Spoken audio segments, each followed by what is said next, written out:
सिर्फ पुलिस का ही काम करें, अपने यहाँ यही मानसिकता रहती है, अरे हम तो सिर्फ हमारा काम पुलिस है, पुलिस देखेंगे, नगरपालिका का काम है, नगरपालिका देखे। ऐसा नहीं होता है।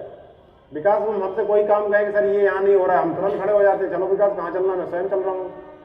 ये अप्रोच होनी चाहिए, नकारात्मक नहीं है। हमें क्या करना है, हमारे यहाँ यही समस्या बचपन से पड़ी हुई है। कोई काम को सीरियस नहीं लेते, कोई बताएगा ना तुरंत उसको कहेंगे है बड़ा तेज बन रहा है, जो मतलब अमूमन हमारी धारणा बनी है ना, अब वो हमें सिखा रहे हैं।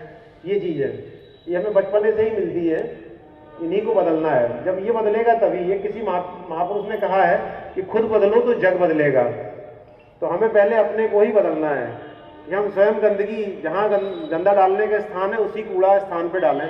कभी आप घाट पे जाते, इतने बनारस में फॉरेनर्स आते हैं ईमानदारी से, किसी ने देखा कभी जब तक वो कूड़ादान नहीं मिलता वो हाथ में लेके घूमते हैं? किसी ने महसूस किया इस बात को? हम नहीं कर सकते। हम क्यों नहीं कर सकते? क्योंकि हम बगैर सल्तनत, बगैर महल के राजा हैं। हमें कैसे बता दिए, जो आया फेंक दिया, हमें आपने कैसे टोक दिया? ये हमारी परंपरा में चला आ रहा है, यही बदलना है। तो सबको यही कहूँगा, कोई उम्र नहीं होती बदलने की, कोई उम्र नहीं होती सीखने की। जब समझ में आए कि ये सही नहीं है, उसी दिन से चेंज कर लेना चाहिए। आपने बड़े ही सरल और सागरभित तरीके से प्रैक्टिकली लोगों को बताया कि कैसे हम अपने आसपास के वातावरण को साफ एवं स्वच्छ रख सकते हैं। अब इस कार्यक्रम में अगले वक्ता के रूप में हमारे बीच में मुगल सराय के प्रखर समाजसेवी बागी जी उपस्थित हैं, जो इस नगर की समस्याओं को लेकर काफी मुखर रहते हैं। मैं उनसे अनुरोध करूंगा कि वो आएं और इस अवसर पर अपने ओजस्वी विचारों से यहाँ की जनता को अवगत कराएं। आदरणीय बागी जी। हेलो और नमस्कार मित्रों, मैं हूं सोनू सिंह और हेलो मित्र पे आपका बहुत बहुत स्वागत है। आज नगर पालिका की तरफ से जन जागृति दिवस मनाया जा रहा था, जिसकी कुछ फुटेज मैं वीडियो में शेयर करूंगा। और मेरे साथ नगर के समाज सेवी और नगर के मुद्दों को काफ़ी जोर शोर से उठाने वाले राकेश रोशन सिंह बागी जी हैं। आप इनको भली भांति जानते हैं और अक्सर इनको आप देखते भी होंगे। आपको लोग कंट्रोवर्शियल भी मानते हैं और बचते हैं कि आपके साथ फ्रेम में ना आए, चाहे आपके साथ किसी तरह का हमारा संबंध न उजागर हो। लेकिन मैं मानता हूं कि ऐसे व्यक्तियों की समाज में नितांत आवश्यकता है, क्योंकि कई बार हमें अपनी समस्याओं के लिए खड़ा होना पड़ता है और लड़ना पड़ता है। और आप उनमें से ही एक हैं जो समस्याओं के लिए खड़े होते हैं बिना इस बात की परवाह किए कि इसका परिणाम क्या होगा। तो आइए हम कुछ प्रश्न लेते हैं और जानने की कोशिश करते हैं कि जन जागृति दिवस का क्या मोटिव है और क्यों मनाया जा रहा है ये। धन्यवाद सोनू बाबू, आपने हेलो मित्र के इस प्लेटफॉर्म पे हम जैसे तुच्छ दिव्यांग व्यक्ति को, जो समाज के अंतिम पायदान का व्यक्ति है, उसको इस लायक समझा कि नगर की समस्याओं को मैं उठाता हूँ। ये सोच ही मेरे लिए काफ़ी है कि मेरी इच्छा ही यही थी कि यहाँ के हर नवयुवक में ये चीज़ हो कि वो बागी जैसा सवाल पूछ सके शासन प्रशासन से। उसका मोटिव भी यही है कि हर आदमी हर क्षेत्र में जानकारी रखे। तो ये जो जन जागृति दिवस वहाँ पे मनाया जा रहा था, क्या कुछ चीज़ें वहाँ पे डिस्कस हुई, किन बिंदुओं के ऊपर वहाँ पे चर्चा हुई? देखिए, ये स्वच्छता जन जागृति दिवस जो है, ये उत्तर प्रदेश सरकार ने पहले से ही प्रोग्राम ऑर्गेनाइज कर रखा था। पहले से ही ये प्रोग्राम सुचारू रूप से पीछे से चलते आ रहे हैं, क्योंकि 2 अक्टूबर 2014 को इस देश के यशस्वी प्रधानमंत्री माननीय नरेंद्र मोदी जी ने इसकी नींव रखी थी। एक राष्ट्रीय पोर्टल बनाया था, एक कदम सफलता की स्वच्छता की ओर।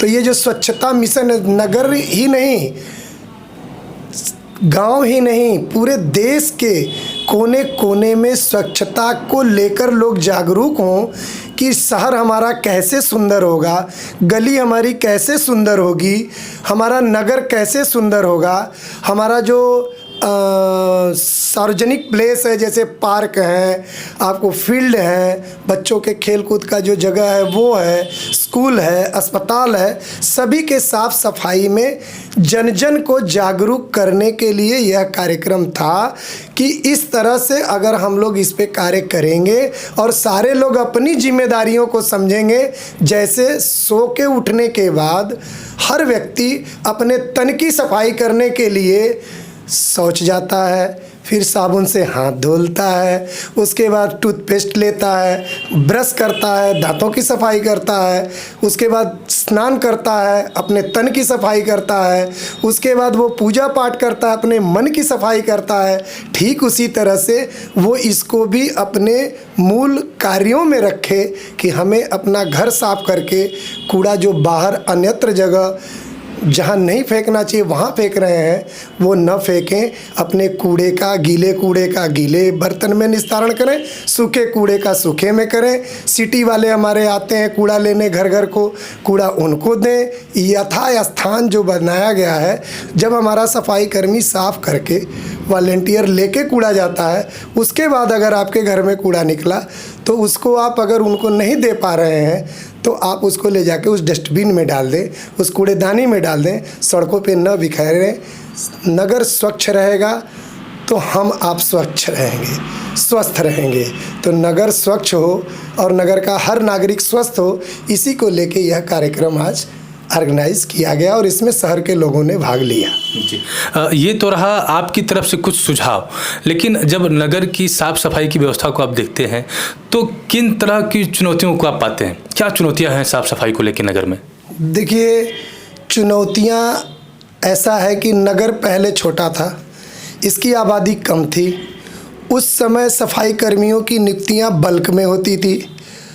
आज नगर में आबादी बढ़ गई, नगर में अनथराइज्ड कॉलोनियाँ बढ़ गई, प्राइवेट प्लाटरों ने, कॉलोनाइजरों ने नई नई कॉलोनी बगैर वीडीए से स्वीकृति लिए, बगैर वीडीए में नक्शा स्वीकृत कराए कॉलोनी बना दी, लोगों ने उस पर घर बना लिए, लोगों की आबादी बढ़ गई, भर्तियां सफाई कर्मियों की हुई नहीं, क्षेत्र बढ़ गए। अब आप ये समझिए, पहली चुनौती देखिए कि कम कर्मचारी होते हुए भी पालिका प्रशासन नगर को साफ सफाई की संपूर्ण व्यवस्था देना चाहती है, लेकिन जब आप हर आदमी के कार्य करने की एक क्षमता, एक लिमिट है, जब आपके पास सदस्य ही कम है, कर्मचारी ही कम है, तो आखिर पूरी सफाई आप मुकम्मल कैसे दे पाएंगे? पहली चुनौती।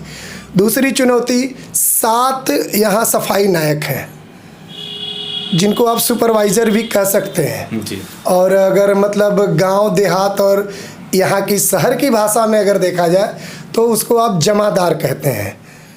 तो 7 जमादारों के जिम्मे आप 25 वार्ड का जिम्मेदारी कैसे दे सकते हैं? तो 25 वार्ड में सफाई की व्यवस्था जो सुपरवाइज़र देखते हैं वो 7 की संख्या में है। तो 7 आदमी 25 वार्ड में कैसे सफाई करा पाएगा? कैसे टू द पॉइंट पहुंच पाएगा कि यहाँ पे गंदगी है?